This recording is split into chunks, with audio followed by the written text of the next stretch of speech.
শতাধিক সিভি থেকে বাফুফের টেবিলে এখন আছে কেবল 10 জনের নাম।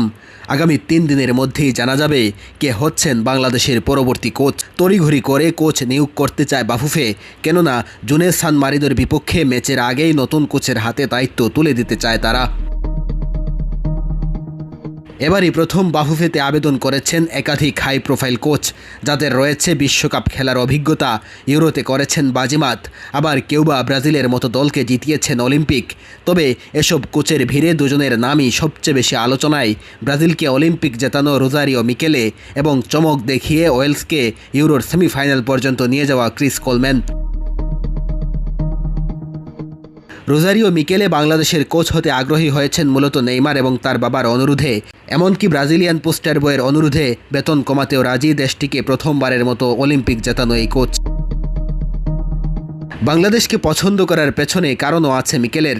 নতুন পরিবেশে নতুন আবহাওয়ায় নিতে চান চ্যালেঞ্জ, সেই সাথে প্রবাসী ফুটবলারদের সমন্বয়ে বাংলাদেশ এখন এশিয়ার নতুন পরাশক্তি হওয়ার পথে।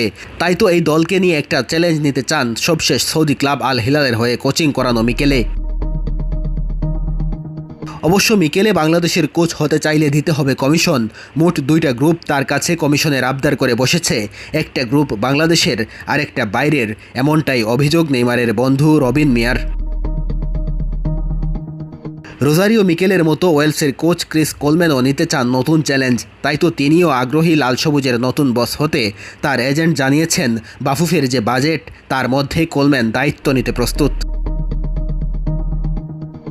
আর মাত্র 3 দিন, এরপরই জানা যাবে কে হতে যাচ্ছে বাংলাদেশের হেড কোচ।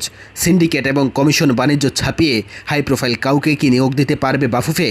আগামী 2034 বিশ্বকাপে কোয়ালিফাই করার যে স্বপ্ন দেখছে বাংলাদেশ, সেই স্বপ্ন পূরণ করতে পারবে কিনা নতুন কোচ, সেটি এখন দেখার বিষয়।